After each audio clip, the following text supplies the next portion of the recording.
Hello students, my name is Kuljeet Kaur. I am lecturer biology in Government Girls Senior Secondary School Kurali, District SS Nagar. Students, we are doing chapter 12, that is mineral nutrition.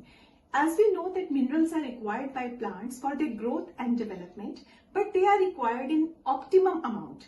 Their excess and their deficiency causes mineral toxicity and many deficiency symptoms in the plants. In today's lecture, we will study about mineral toxicity and a very interesting topic, hydroponics. So let's start. Okay students, we are doing chapter 12, that is mineral nutrition. And students, you all know that the chemical substances that provide nourishment to living organisms are called nutrients. And plant absorb various mineral ions for their growth and development. Except carbon, hydrogen and oxygen, all other inorganic plant requirements are obtained from the soil. सो कुछ ऐसे आपके पास minerals हैं जो plants को बहुत ज़्यादा amount में चाहिए और कुछ प्लांट्स को बहुत ही माइन्यूट, बहुत ही कम क्वांटिटी में चाहिए. स्टूडेंट्स, हमने देखा कि अगर किसी मिनरल की प्लांट्स के अंदर डेफिशिएंसी हो जाती है तो बहुत सारे डेफिशिएंसी सिम्टम्स जो हैं वो प्लांट के अंदर अपीयर हो जाते हैं. इसी तरह से अगर कोई मिनरल की प्लांट के अंदर एक्सेस हो जाती है, हर प्लांट को एक पर्टिकुलर मिनरल जो है बच्चे उसका एक ऑप्टिमम लेवल होता है, उतना ही उसकी रिक्वायरमेंट होती है. अगर किसी मिनरल की प्लांट के अंदर एक्सेस हो जाती है तो वो उसके लिए टॉक्सिक हो जाता है and that is called mineral toxicity. So students, in today's lecture, the topics that we are going to cover are mineral toxicity, and then students we will study about another very interesting topic, and that is hydroponics. So let's start. Okay, so let's have a brief introduction again about the plant nutrients. So 16 chemical elements are known to be important for plant growth and survivals. बच्चे, हम elements को दो main group में divide करते हैं. एक तो non mineral nutrients होते हैं और एक जो होते हैं वो मिनरल न्यूट्रिएंट्स होते हैं. सो मिनरल न्यूट्रिएंट्स जो होते हैं स्टूडेंट्स, जैसे जो नॉन मिनरल हैं उसमें कार्बन है, हाइड्रोजन है, ऑक्सीजन है. So they are present in the air and water. और जो मिनरल्स हैं which are essential for the growth of the plant and the for plant metabolism, इसमें हमने दो कैटेगरीज देखी. अभी मैंने आपको एक्सप्लेन किया कि on the basis of their quantitative requirement, वो हमें किस अमाउंट में वो हमें चाहिए, उनका क्वांटिटेटिव रिक्वायरमेंट क्या है, उस बेस पे हम उनको दो कैटेगरीज में डिवाइड करते हैं. सो फर्स्ट होते हैं स्टूडेंट्स द मैक्रोन्यूट्रिएंट्स. मैक्रोन्यूट्रिएंट्स वो न्यूट्रिएंट्स हैं which are required in a very large amount. ठीक है, जैसे कैल्शियम है, मैग्नीशियम है, नाइट्रोजन है, फॉस्फोरस है, ठीक है, मैग्नीशियम है, सल्फर है, ऑक्सीजन है. सो ये एक ऐसे एलिमेंट्स हैं which are required by plant in large amount. So they are known as macronutrients and they are also known as major nutrients. उसके बाद दूसरे हैं माइक्रो न्यूट्रिएंट्स. माइक्रो न्यूट्रिएंट्स वो होते हैं जैसे कुछ एलिमेंट्स हैं, जैसे मैग्नीज है, या यहाँ पर मैंने कुछ एग्जांपल्स लिखे हैं जैसे बोरॉन है, कैल्शियम है, कॉपर है, आयरन है, मैग्नीज है. स्टूडेंट्स, ये जो एलिमेंट्स हैं they are required by the plants in very small amount. बहुत माइन्यूट क्वांटिटी में ये हमें चाहिए. सो ये उनको हम क्या कहते हैं, माइक्रो एलिमेंट्स, और they are also known as micro nutrients.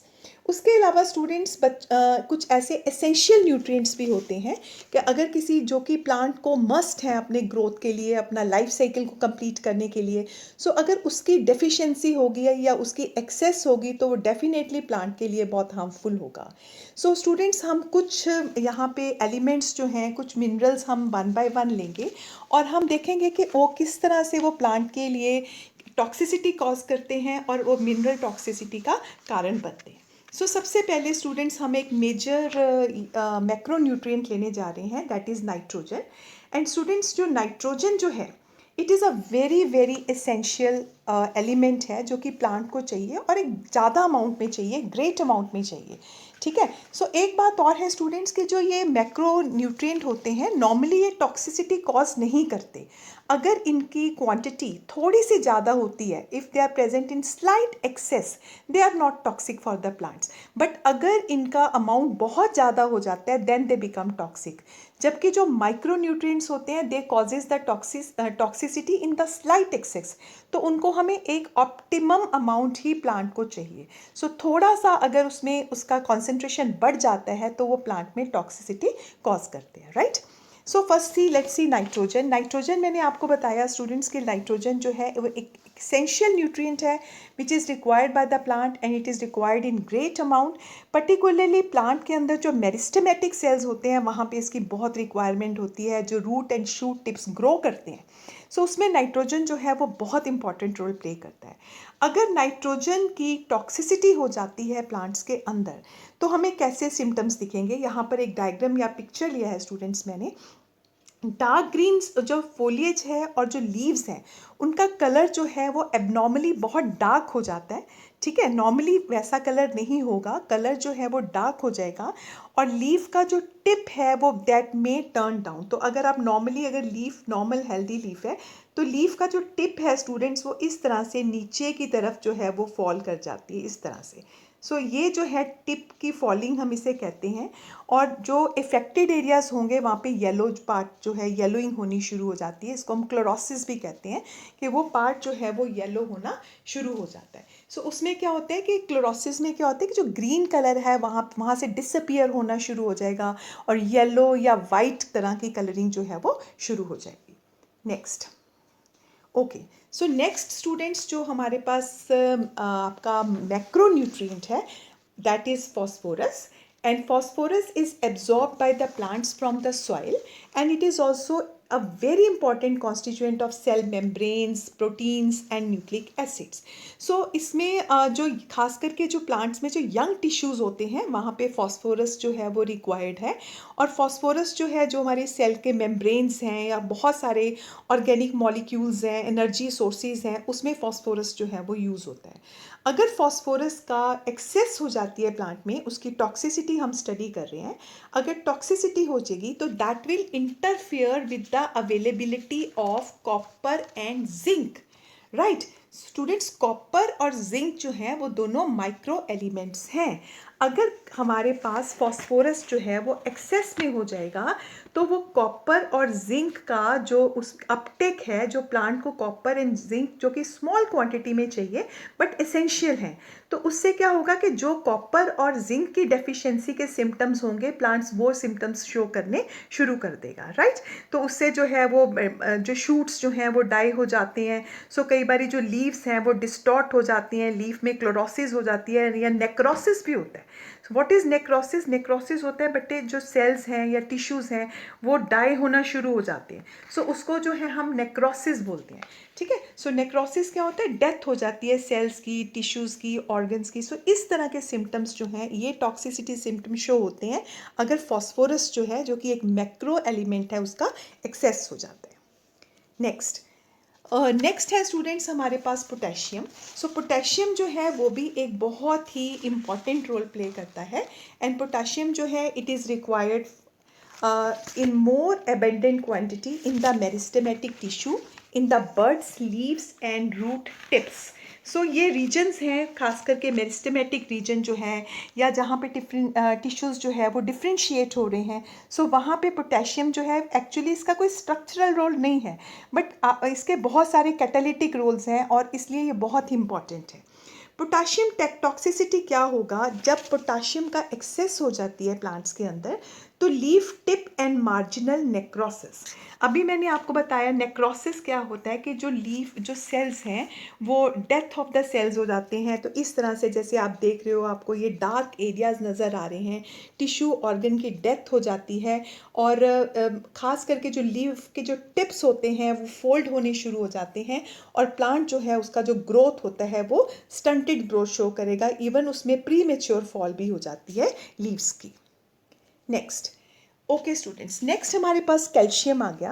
Calcium जो है it is also abandoned in most of the soils and इसमें भी जो मेरिस्टेमेटिक और जो डिफ्रेंशिएटिंग टिश्यू है प्लांट में तो उसमें कैल्शियम की ज़रूरत होती है। Calcium is very important for the synthesis of cell wall.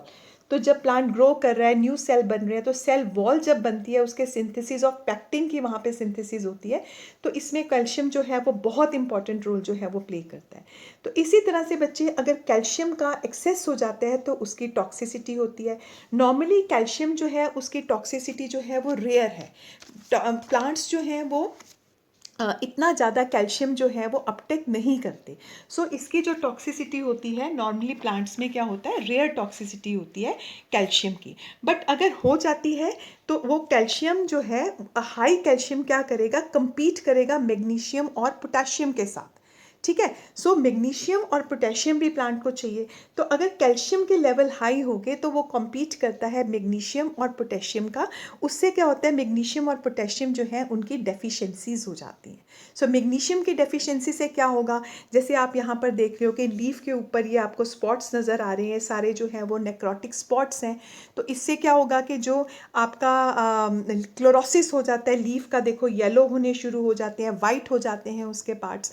ठीक है, और लीफ का जो है प्री मेच्योर फॉल हो जाता है। मीन्स जो ये सारे एलिमेंट्स जो हैं वो प्लांट्स के लिए इम्पॉर्टेंट हैं। सो अगर एक पर्टिकुलर एलिमेंट की एक्सेस हो रही है तो वो दूसरे एलिमेंट्स के साथ compete करेगा और प्लांट को उनकी अपटेक नहीं करने देगा। इसलिए प्लांट में मैग्नीशियम और पोटेशियम के कारण जो डेफिशिएंसी सिम्टम्स अपीयर होते हैं वो सब आ जाएंगे। तो लीव्स के ऊपर येलो एजेस हो जाते हैं, प्री मेच्योर जो है वो डेथ हो जाती है। ठीक है, तो इसी तरह से जो है कई बार जो स्टेम का ग्रोथ होता है वो रिड्यूस हो जाता है, स्टेम बहुत वीक हो जाते हैं और लीफ का कलर जो है वो बहुत डल हो जाता है और ये ब्लूइश ग्रीन पैचेस जो हैं वो लीफ के ऊपर बन जाते हैं। So this all happens due to toxicity of calcium. Next student हमारे पास आ गया सल्फर। नो, सल्फर जो है, सल्फर भी बहुत इंपॉर्टेंट है प्लांट्स के लिए। ठीक है, सल्फर जो है रिक्वायर्ड होता है in the stem and root tip और लीफ के जो यंग लीव्स हैं वहाँ पे इनकी ज़रूरत है। It is essential for the growth and development of all crops.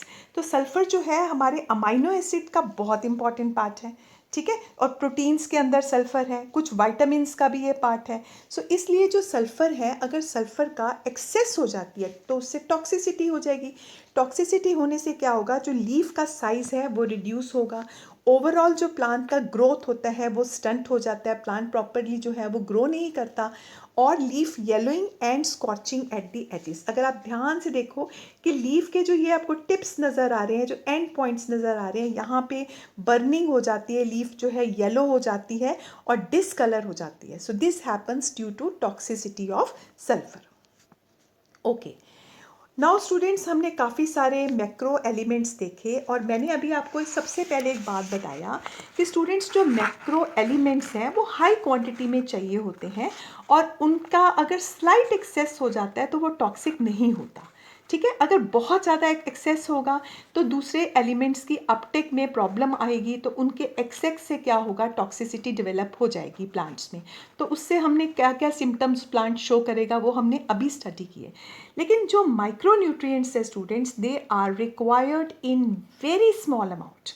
ठीक है, अभी हमने आयरन देखा, मैग्नीज देखा है, कॉपर है, बोरॉन है। सो ये हमें बहुत ही स्मॉल अमाउंट में चाहिए। They are required in a very small amount. Moderate increase in them, अगर इनमें थोड़ा सा भी मॉडरेट इंक्रीज भी होता है then that results in the toxicity. So toxicity symptoms are difficult to identify. Many a time excess of an element may inhibit the uptake of another element। तो ये हमारे लिए बहुत मुश्किल हो जाता है कि जो पर्टिकुलर प्लांट जो है वो सिम्टम्स दिखा रहा है तो वो किसकी टॉक्सिसिटी के कारण है, कौन सा माइक्रो न्यूट्रिएंट जो है वो एक्सेस में है प्लांट में। क्योंकि माइक्रो न्यूट्रिएंट की जो उसके प्लांट के जो सिम्टम्स होते हैं वो दूसरे एलिमेंट्स की डेफिशिएंसी के कारण भी होते हैं। अभी मैंने आपको बताया कि अगर एक न्यूट्रिएंट का एक्सेस हो जाता है तो दूसरे न्यूट्रिएंट की अपटेक नहीं होने देता। तो दूसरे न्यूट्रिएंट अगर नहीं जाएगा तो प्लांट के अंदर उसके डेफिशिएंसी सिम्टम्स जो हैं वो डेवलप होने शुरू हो जाएंगे। तो लेट अस सी, मैग्नीज जो है बच्चे, मैग्नीज एक क्या है, एक माइक्रो न्यूट्रिएंट है और मैग्नीज जो है प्लांट्स के लिए बहुत ज़्यादा इम्पॉर्टेंट है और ये एक्टिवेट करता है कई तरह के इंजाइम्स प्लांट के अंदर, जैसे कार्बोक्सीलेजेस हैं, ऑक्सीडेजेस हैं। और इवन ये जो है अगर मैग्नीज की अबंडेंस हो जाती है या इंक्रीज़ होती है, उससे प्लांट्स में कई तरह की डेफिशिएंसीज जो हैं वो हो जाती हैं। फर्स्ट ऑफ ऑल अगर मैग्नीज टॉक्सिसिटी होगा then appearance of brown spots surrounded by chlorotic veins, जो लीफ के जो वेन्स होते हैं वो क्लोरोसिस शो करेंगे। अभी मैंने आपको बताया कि क्लोरोसिस क्या होंगे, ग्रीन कलर उनका डिसअपियर हो जाता है, येलो और वाइट कलरिंग जो है वो उसमें नज़र आते हैं। तो वेन्स जो हैं वो क्लोरोसिस शो करते हैं और ब्राउन कलर के स्पॉट्स जो हैं वो नज़र आते हैं। ये पॉइंट बहुत स्टूडेंट इंपॉर्टेंट है कि जो मैग्नीज है वो क्या करता है, वो compete करता है with iron and magnesium for uptake and with magnesium for binding with the enzyme. जब वो compete करेगा with iron and magnesium then what happens, iron का अपटेक नहीं होगा, ठीक है। सो मैग्नीज की कॉन्सेंट्रेशन ज़्यादा है, तो आयरन और मैग्नीशियम का जब अपटेक नहीं होगा तो प्लांट जो है वो डेफिशिएंसी सिम्टम शो करेगा, किसके, आयरन और मैग्नीशियम के। जैसे प्लांट्स जो हैं उसमें नेक्रोसिस हो जाएगा, यंग सेल्स की टिश्यू की डेथ हो जाएगी, ठीक है, क्लोरोसिस होगा, लीफ फॉल हो जाएगा, लीफ के ऊपर नेक्रोटिक स्पॉट्स बन जाएंगे, ठीक है। इवन मेरिस्टेमेटिक टिश्यू जो है उसकी डेथ हो जाती है वहाँ पे। कैल्शियम जो है बहुत इंपॉर्टेंट है मेरिस्टेमेटिक टिश्यू के लिए, और अगर कैल्शियम का अपटेक नहीं हो रहा due to excess of manganese, so what will happen, plant जो है that will show the stunted growth show करेगा, मेरिस्टेमेटिक टिश्यू का डेथ हो जाएगा और लीव्स के जो मार्जिन्स हैं उसमें येलोइंग आपको नज़र आएगा, क्लोरोसिस हो जाएगा, लीफ का साइज रिड्यूस हो जाएगा और प्लांट का जो ओवरऑल ग्रोथ है वो भी इससे डिस्टर्ब होगा, right. So excess of manganese जो है that induce deficiencies of iron, magnesium and calcium. So इन सब की डेफिशिएंसी जो है वो प्लांट के अंदर हो जाएगी। ओके स्टूडेंट्स, सो ये आप यहाँ पर हमने एक पिक्चर लिया है स्टूडेंट्स, आपको मैग्नीज टॉक्सिसिटी जो है ये दिखा रहा है, जो कि माइक्रो न्यूट्रिएंट है, ठीक है। सो माइक्रो न्यूट्रिएंट जो होते हैं वो हमें जो स्पेशल जो इनका कंसंट्रेशन है स्टूडेंट्स, जो टिश्यू कंसंट्रेशन होती है जो रिटार्ड करती है dry weight of the tissue by about 10%, उसको हम टॉक्सिक कहते हैं, ठीक है। सो ये जो एक्सेस हो गया एलिमेंट का तो उससे दूसरे एलिमेंट की अपटेक जो है वो रिड्यूस हो जाएगी। फॉर एग्जांपल हम मैग्नीज टॉक्सिसिटी देख रहे हैं कि इससे आयरन का, मैग्नीशियम का अपटेक नहीं हो रहा है, कैल्शियम का ट्रांसपोर्ट नहीं हो रहा है शूट एपेक्स पे।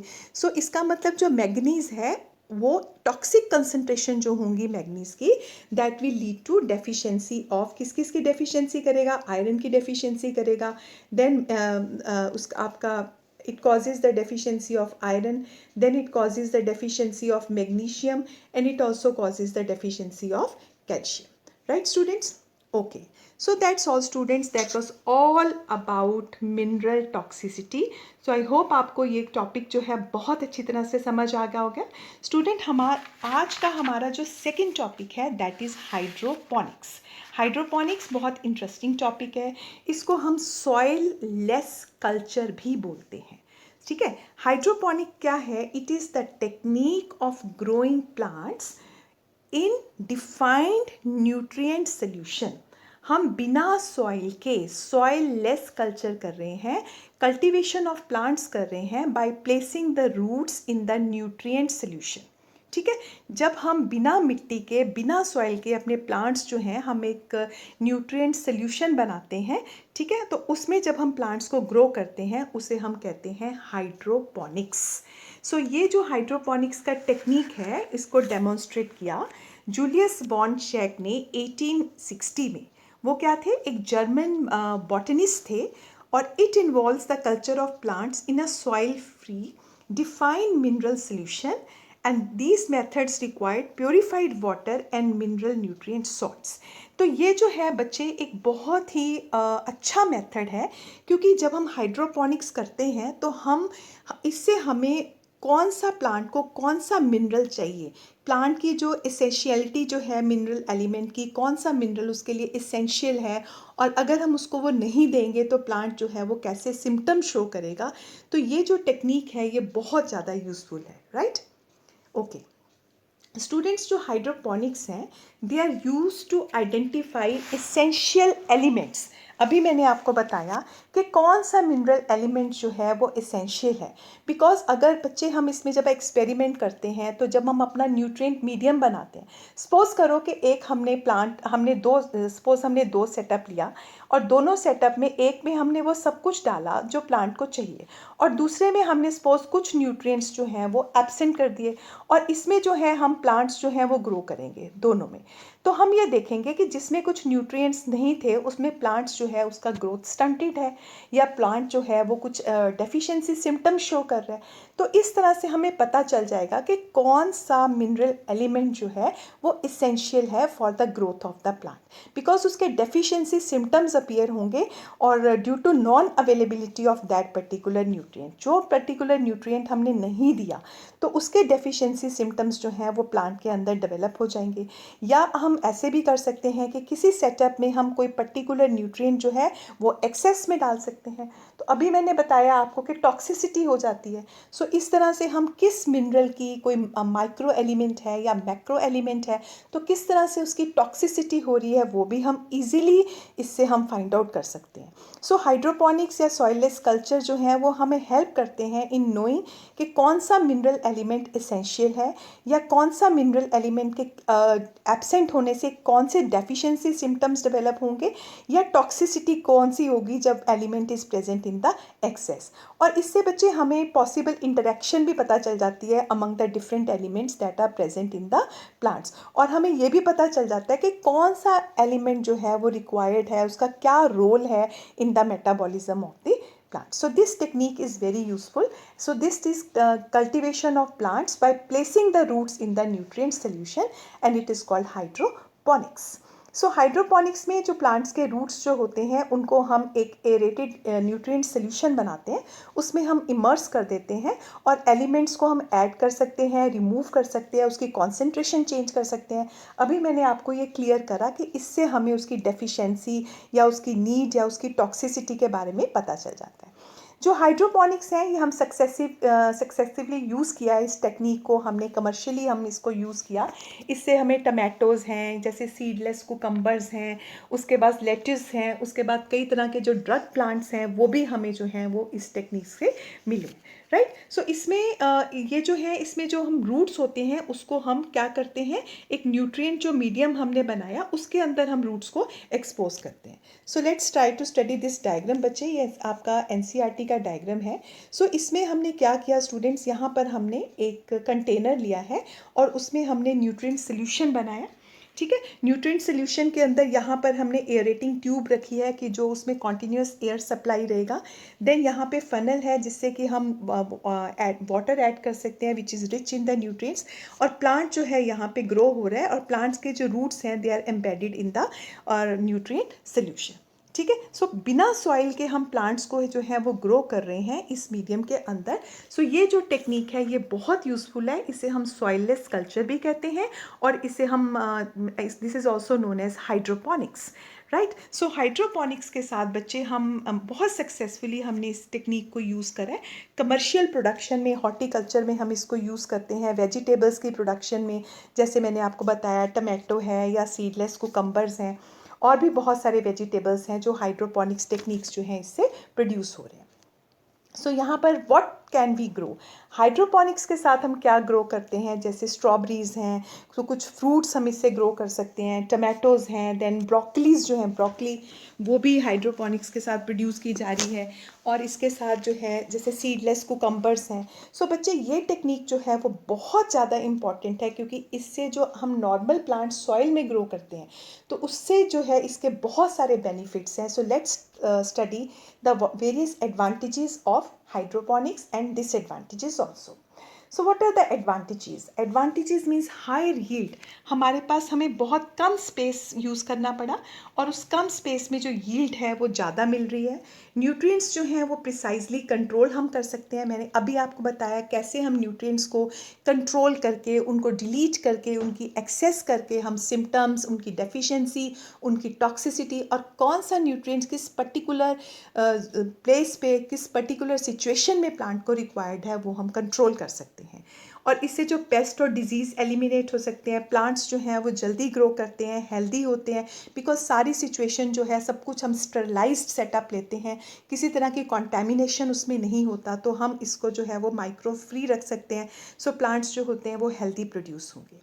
कुछ इसके डिसएडवांटेज भी हैं। डिसएडवांटेज, जब भी हम कुछ न्यू टेक्निक करते हैं तो उसकी अगर बहुत डिसएडवांटेज हैं, एडवांटेजेस हैं, तो कुछ डिसएडवांटेज भी होता है। जैसे डिसएडवांटेज क्या है कि इसमें कॉस्ट फैक्टर होगा और एक्सपर्टाइज चाहिए।